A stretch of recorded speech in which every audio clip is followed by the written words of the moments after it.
Welcome to the Tech Egg. Don't get scrambled. Enjoy the video. In this video, I will explain how to make an Excel graph. First, select the data you want to chart, making sure to include any headers. Next, navigate to the Insert tab in the Excel ribbon. From there, you'll see a variety of chart options. Choose the type that best represents your data, like a bar, line, or pie chart. Excel will then automatically generate a basic graph for you. Once your basic graph is created, it's time to customize it. You can easily adjust chart elements such as the title, axis labels, and legend to improve clarity.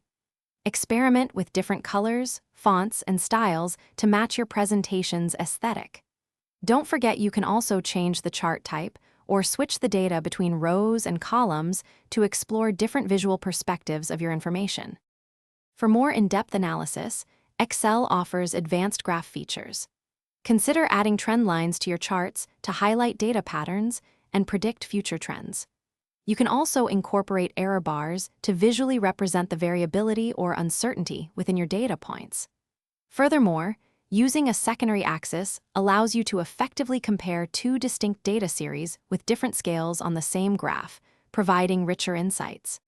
To get the most out of your Excel graphs, always ensure your underlying data is clean and well-organized before you begin.